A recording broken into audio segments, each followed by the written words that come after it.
Hello, ladies and gentlemen. Joe Mina here with Karatbars International Independent Affiliate. I'm proud to bring to you Karatbars in the News. Mr. Joe Norman, a senior partner, being interviewed on radio.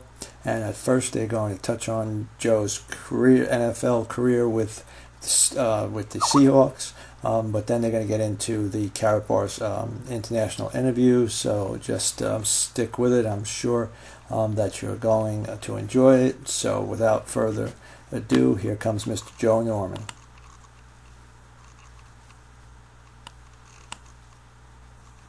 When you picked up by the Seahawks to play in the middle, as they say, on that 1979 team, and you still have fond memories of your days in Seattle?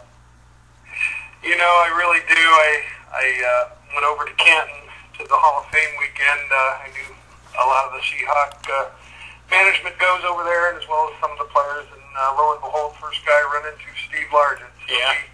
We had some really interesting memories of 1983 when we made it through to the AFC Championship game, only to lose to the Raiders. But that was a great year, a great run, and it was some great memories. So here I am, age 55, living back here in Ohio, and because of my heavy dose of NFL football and my 55-year-old age, I'm at the point where going to bed healthy and waking up injured is not uncommon.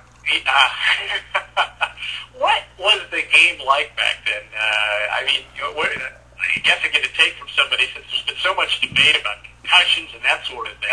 How did that affect you? Well, it affected me. I had my first concussion about 3 days into my rookie year at training camp over in Cheney. I got kicked in the chin. I dove for him. He had broken through on a running drill, and I dove to try to tackle him from behind, and his heel came up and kicked me right in the shin, and 14 stitches and a concussion later. I learned not to do that. But the deal was, I mean, you probably did sit out a little bit after that, but in those days, you just went back in and played again, right? Oh, absolutely. We just, they'd snap some smelling salts and get back in the game. I mean, that was just the way it was. And plus, it was a little different back then, and the fact that, you didn't have as many guys on the team, for one thing. Yep. So, unless they cart you off, you got to get back out there, support your team, support your teammates. I was going to ask you that, considering the rosters being so much smaller back then, that did put some pressure on you guys. If somebody was a starter or a regular player. Huge pressure to play. And, I can remember, I don't know if any of your listeners can remember my brief career, but, my third year, we're playing Kansas City at Arrowhead Stadium, and I got clipped and just shredded my knee. Tore my ACL, MCL, PCL, and meniscus, medial meniscus, and dislocated my knee, and I went into shock. I mean, that was the beginning of the end of my career, but I was able to squeeze a couple more years out of my career, but my career from that point forward consisted of going in on Monday after the game, getting my knee drained, and then they'd shoot it full of cortisone, trying to calm it down so I could at least practice once before the game, because that was NFL policy. You had to at least practice one time or you couldn't play. So, back then, of course, they didn't know how cortisone would damage down the road. But, yeah, and you're, go ahead. What I was just going to say, it was all part of the game. It was course of the week is you got to do what you got to do to get back on the field. And I know that in those days you get your bell rung a little bit out there because there weren't so many people that could come in and spell you for a few plays. You tended to not wave anybody in. I mean, you just got up and played the next play, right? Well, that's right. And I can remember just talking to my wife about this just the other day, Todd. I remember the concussions that I had. The other inside linebacker, we ran when Chuck Knox came in. We went from a 4-3 to a 3-4, so we had two inside linebackers when Chuck was there. And when we called it getting dinged. When I got dinged, I was the guy that got the signals from Tom Catlin, our defensive coordinator, and of course I have to translate that to English and call the plays and the audibles and all that. When you get dinged, there's no way you can do that. Yeah, I was going to say that's phenomenal. You were able to even put anything out if your head's swimming, probably. Yeah, well, as you know, there's different degrees of concussion, but anyway, it sure is a lot easier, when you get away from the game and find your way in life, and there are other ways that aren't quite so hard for your body to make money, and that's one of the things that I'm so passionate about with our venture with Karatbars International. I have really been following what's going on with what they're doing to monetize their debt and so on and so forth. But here's the thing, and I don't know if you're ready to talk about this yet, or you want to go to a commercial now. I don't know. Let's go ahead. Let's just dive into this, because this is Joel Norman today. He's talking about monetary policy and some other things related. So let's launch in. I own a brick and mortar business. I've been in business for a long time, and I just, it's just getting tougher and tougher and tougher. And so, several years ago, I just started really getting into the history of money. And did you and your listeners know that gold was used as money for thousands of years? And then paper money was created to represent gold. And then they took us completely off the gold standard altogether in 1971, and that's when everything changed. And now paper money that we carry around in our wallet, in our purse, in our pocket, it's a substitute for gold. That's what it is. It's a gold substitute. Paper money used to be able to be redeemed for gold. I don't know if people know that. You used to be able to trade it for, hey, I want X amount of gold pieces based on this money I'm bringing you, right? Well, the paper money was a gold substitute, and you could take your paper money anytime you wanted to a bank and redeem it for gold. But Nixon took us off the gold standard, so then they could print as much money as they wanted to help monetize our debt that we rang up with the Vietnam War.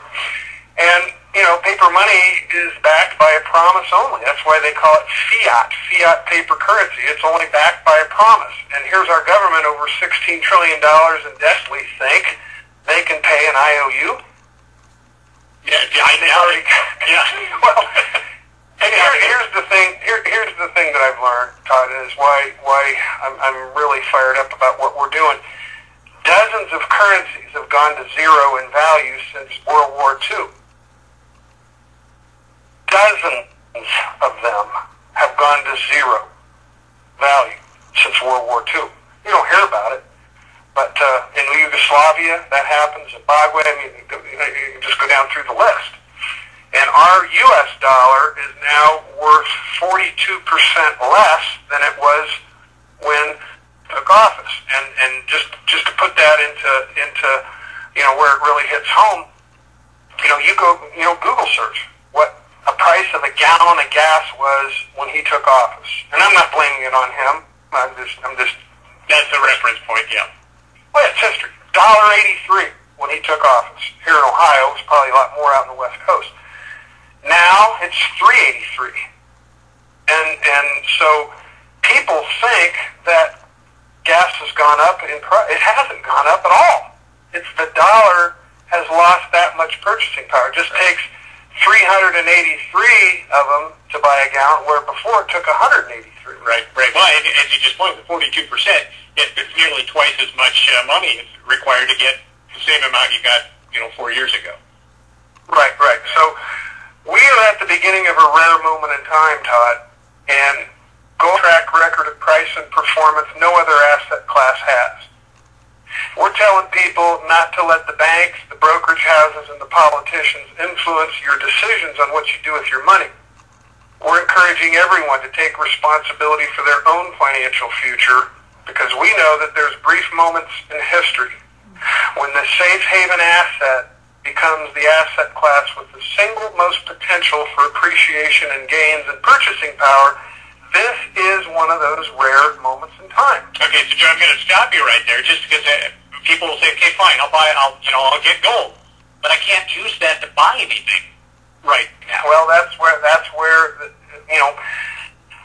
the good information is never a disadvantage, and people perish for lack of knowledge, and they think that, but in reality, yes, there is. But what we have found is most people know they need some gold, but most people don't know where to buy it, who to trust, what's a fair price, and here's the big one, what type of gold to buy. Okay, so where do you buy it? So what they end up doing is nothing.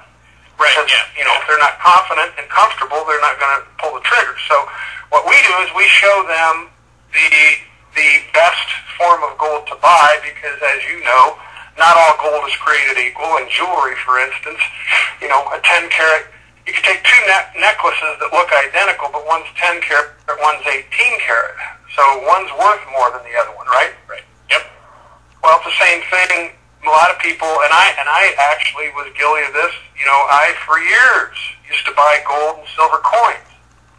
I will never ever buy another gold or silver coin, knowing what I know now. And what they don't tell you is that it's a great hedge, but if you ever want to use it as money, you got a problem. If you ever want to exchange it back to cash, you got a problem. And the problem is that gold coins and silver bars and ingots once they leave the refinery and are shipped, they are no longer certified for purity and weight. As you know, gold coins, mostly gold, and not very often silver, but every now and then, are counterfeited.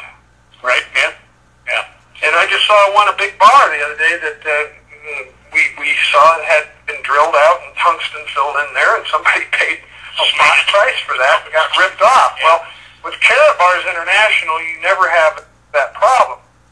Their bullion is 999.9, 24 karat, and here's the biggie, LBMA certified. LBMA, London Bullion Market Association, which makes it a very rare form, and it's the most pure form of gold that exists in the world, and it's the only form of gold that is accepted worldwide by financial institutions and savings and loans as a debt settlement vehicle. It has to be 999.9 pure, it has to be 24 karat, and it has to have the LBMA stamp on it. Or you can't use it for settling a debt. Well, you can't use it. Okay. So Now, that's what the gold coin and silver coin dealers don't tell you when you buy their stuff. But with Karatbars, you're getting it at spot price. You don't pay any broker premiums or any margins or anything. Whatever the spot price listed, Karatbars, free account holders, it's basically you just setting up an electronic bank account just like you would a local bank, and you have the option to exchange as much paper money into gold money as you want. Now, and then I can go the other way, too, if I understand this correctly. If I need to cash out, so to speak, or get some money to buy something, I can get it back Complete liquidity at all times, but here's the big one. This company has been slowly, systematically, over time, building a network of businesses worldwide, all over the world. They are doing business in 72 countries, Todd, and they are building a K-Exchange Center. It's an online shopping portal, kind of like Amazon but these are businesses all over the world that have agreed to accept Karatbars as payment for products and services, and we can literally, with 2 mouths, transfer gold money to that vendor in exchange for their product or service. It's the world's first and only private global currency that's not backed by gold, Todd. It is gold. Interesting. So you guys, so this is developing into a whole new little tender, essentially. Well, I shouldn't say new. Well, I've been involved in this venture for 3 years. We've helped them. There's a lot of very, very talented and capable senior partners. In fact, one in your area.